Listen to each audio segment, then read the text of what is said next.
Mr. Horowitz, does Peter Strzok like the president? I can only speak to what his text messages say, and they're obviously not positive comments about the president. February, March of 2016, Peter Strzok said, Trump's abysmal, Trump's an idiot, he's a bleeping idiot, Hillary should win 100 million to 0. Sounds to me like he hates the president. His text messages would certainly leave that as the implication. Your report says Strzok ran the Clinton investigation on a daily basis. Is that accurate? That's correct. And Peter Strzok, in your report, he was the lead investigator on the Russian investigation. Is that true? That's my understanding for the time period he was on. So the guy, he ran the Clinton investigation, he runs the Russian investigation, and he hates the president, but your report says while his bias cast a cloud, it didn't impact final decisions. Is that accurate?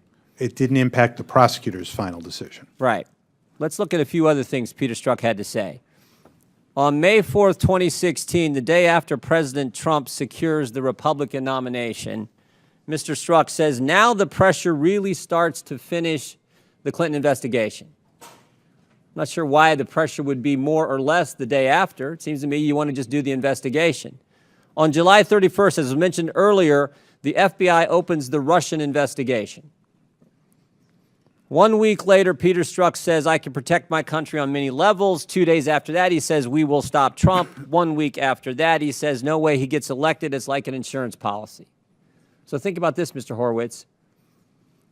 Peter Strzok the FBI opens the Russia investigation on July 31st, 2016. Peter Strzok is the lead investigator. Within the next 15 days, he says, I can protect my country on many levels. No way he gets elected. We will stop him. We have an insurance policy. Now that seems like, at least I think a lot of regular folks would interpret that as more than just casting a cloud on what the FBI ultimately did. I mean, it's one thing to say Trump's an idiot. It's another thing to say we got an insurance policy. It's one thing to say Trump's awful. It's another thing to say we're going to stop him, especially when those statements are made within 15 days, just days after you've launched an investigation into that individual. Would you agree? And I think the important thing here is the time period we're talking about, because those messages in the July-August period, which we found extremely concerning and antithetical to core values of the FBI, concerned, as we noted, the Russia investigation, and as you noted, and that's why we had so much concern about what occurred in late September and October. Exactly. Mr. Horowitz, was Peter Strzok put on Special Counsel Mueller's team? He was. So again, the guy who hates the president, the guy who ran the Clinton investigation, the guy who ran the Russian investigation, then gets assigned to the Special Counsel team. Do you know what date, Mr. Horowitz, the Special Counsel was named?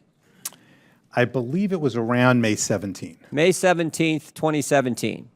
May 17th, 2017. Mr. Horowitz, do you remember what Peter Strzok said on May 18th, 2017? I do. It's in our report on page 405. I unleashed it on the mid-year exam, this one? Mm-hmm. Yes. Now I need to fix it and finish it. There's unfinished business, and this could be an investigation leading to impeachment. That's what he said the day after? Correct.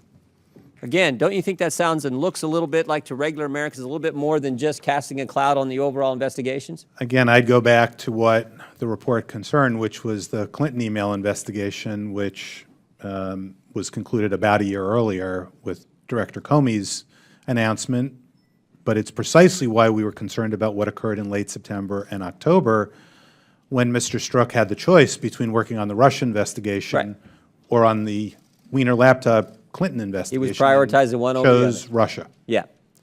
Let me just finish with this. And this is probably what bothers me. More than all what we just went through. More than that, probably what bothers me the most is Peter Strzok's attitude. I think it's what bothers Americans the most about this whole ordeal. I just want to go to one more text message one more thing Mr. Strzok said. This is back in that August time period again. August 26, 2016, Peter Strzok says, just went to a Southern Virginia Walmart. I can smell the Trump supporters. This is what ticks Americans off more than anything else, I'm convinced, about all this in Clinton investigation, all this Russian investigation, is this idea that there are two sets of rules or two standards. one set of rules for us regular folk who shop at Walmart, but a different set if your name is Clinton, Comey, Lynch, McCabe, or if your name is Peter Strzok. And the arrogance and the condescension and the elitist attitude, that is what ticks people off. And as they look at all this and see what Strzok said throughout these investigations, that's why their confidence is so shaken. And frankly, that's why they're so mad. And that's why we got to get some answers from Mr. Rosenstein and Mr. Wray about this whole ordeal. With that, I yield back, Mr. Chairman. Gentleman from Ohio. I thank the gentleman for yielding. Mr. Horowitz, how many text messages were exchanged between Peter Strzok and Lisa Page? I don't have an exact number, but tens of thousands. Tens of thousands, and we got to see most of these last fall and over the last several months, but there was one we didn't get to see. One text message we didn't get to see that until last week when your report came out. Yep. And it just happened to be the most explosive one, the one that says, "We'll stop Trump." How come we didn't see that beforehand? Let me explain how we ended up finding that, because I think it's important to also appreciate the I guess I'm more thoroughness and interested in level of work. if someone was trying to hide it. Well, we uncovered it in May, so last month. We uncovered it in our fourth round of work on their on their FBI devices. That's my question. If you uncovered it a month ago, why did we not see it until last Thursday? I can't answer that question. We provided the But who materials made to the department. decision? Was it Mr. Wray? Was it Mr. Rosenstein? Was it Mr. Sessions? Who made the decision? What we have done as we found these texts is send them to the department and for them to produce it to Congress, and that's what we did in May. And who at the department, though? We sent it to the Office of Deputy Attorney General and So Mr. Rosenstein. in his office. one of Mr. his Rosenstein made a staff people. decision that instead of us seeing the most explosive text message between these two key agents who were on the Clinton team, the Russia team, and on the special counsel team, he made a decision to wait a month for us to see that text message. I can't speak to whether anyone made a conscious decision. I would just say there was, in that fourth recovery that we made in May, there was 100,000 plus lines of text to go through. All of them we'd found before. This one was one we hadn't. We didn't see it or pick it up until June. And did you not see it, or was it hidden from you? Because we have the text message right before it and the one that happened right after it, but somehow that one, the most explosive one, was missing from the pages that we got months ago. And I can explain how we ended up finding it, because it was missing from, we did not have it either. So we recovered it. department didn't give it to you either. I don't think the department had it, and I can Okay. explain why I don't think they had it. These text messages were retained by the FBI pursuant to a data collection where they were pulling text messages. I'm not a tech person, I'll do my best here. They were pulling them off the FBI devices. They each had their own FBI phones. They were pulling them. As we got these texts and found these concerning messages in 2017, we then asked the FBI for all their text messages. When we got all their text messages, as you know, we found a period of several months where Right. it was zero. We then went and got their phones and said, okay, if the FBI isn't collecting them, we're going to try and extract them from the phones. We did a first run through using our cyber forensics capabilities, collected material. We then went to our outside vendor that we used to see what else that contractor had. We did another go round with some additional tools, found more. We then went to the Defense Department, Okay. did the same thing. Yeah, I'm sorry. thankful that Mr. Shabba yielded me time, but Okay. I got the gist of it. You had to jump through all kinds of hoops to retrieve it. Correct. The point is, Off the when you phone. did get it, Mr. Rosenstein decided we couldn't get it until your report came out. He sat on it for a month of time. I can't speak to how they. Well, it's not the first time Mr. Rosenstein has kept us from getting information. I mean, he's hid information from us. He redacted all kinds of important conversations between Strzok and Page. He redacted that from us. We had to go over to the Justice Department and find it. So this wouldn't be the first time he hasn't given us information, frankly, I think we're entitled to. I want to well, I got 30 seconds. I don't have time to get into another subject area here.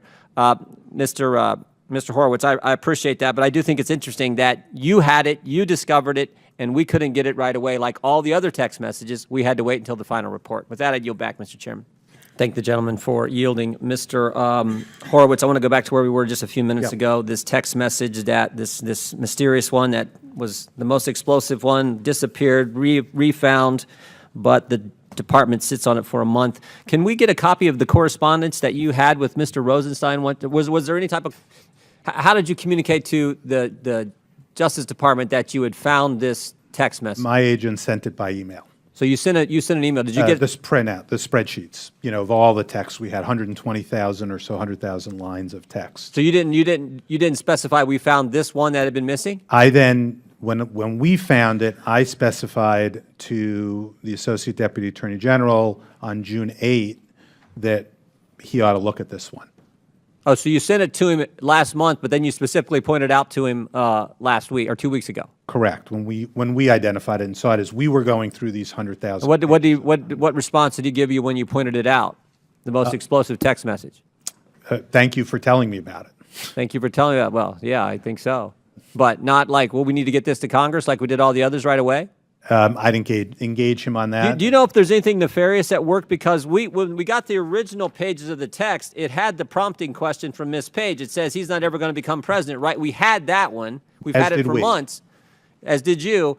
So why didn't we get the response? All the other times we get the back and forth. This time we did it. I think actually it goes to the technological issue that we think needs to get addressed and fixed, frankly, because what happened here is on the fourth go-round, when we were doing our quality control check on what we had done, we found an operating system or program in the phone that was. So you think it was technical? You think it was a technical problem?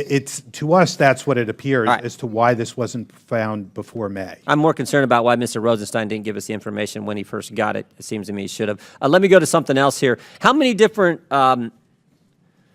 investigations do you have going on right now? You're looking at Mr. Comey. You're looking at FISA, potential abuse of the FISA court process. And are you looking at the leak issue with the FBI? Have you got 3 other ones going on? We got lots of investigations. Well, I know, but relative to this subject, I know you got lots. Yes, we're looking at the leak issue as well. That's ongoing. So all 3 of those remain ongoing. Within ongoing investigations, right?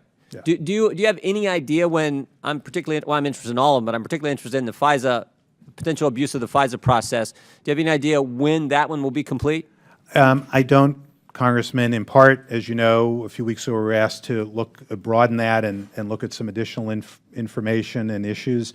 Do you anticipate it taking 18 months like this Clinton investigation one did, Mr. Horowitz? I don't anticipate it, but let me just say, if we had released this report in January, you would not have most of these text messages. No, I understand. I mean, you got to do your work, but I can't. As important as it is, that. when you looking at the FISA potential abuse of the FISA process, will you be looking at the question of whether Mr. Rosenstein threatened staff members on the House Intelligence Committee? I've read about that recently, and I'm certainly, as in all instances, available to take information. I only know at this point what. But will that be within the parameters of your investigation? That question? Frankly, I'd have to understand a little bit more about it and what occurred, and how it might connect to this, if at all, or whether it's something separate. Will you look at the issue of why, when the dossier was taken to the FISA court, they didn't tell the court who paid for the document? Will you look at that question? Certainly within the FISA review. Parliamentary inquiry, Mr. Chairman. Parliamentary Mr. inquiry. Horowitz, in the course of your investigation, will you look at the question of why, when the application was taken to the FISA court, they didn't reveal the fact that the author of the document, the author of the dossier? Chairman, I have a parliamentary inquiry. The gentleman from Ohio controls the time.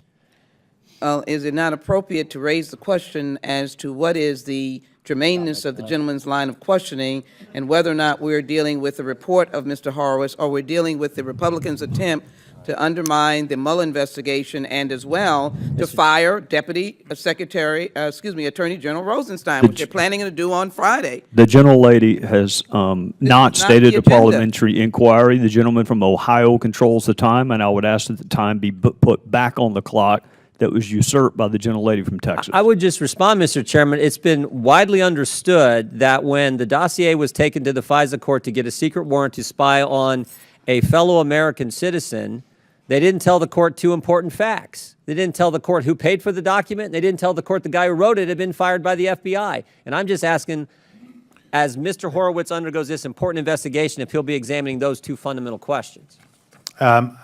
We will take under advisement those and other questions that have been raised. And as we said with this review, if we find additional issues, we will look at those as well. And partly that's why this One is a last question, if I could, 500-plus Mr. page Horowitz. When May 17th, 2017, Rod Rosenstein writes a memo outlining the scope and parameters of the special counsel investigation. On August 2nd, 2017, he writes another memo that in some way alters, amends, modifies the initial scope of the investigation. And yet we can't see that, the American people can't see that.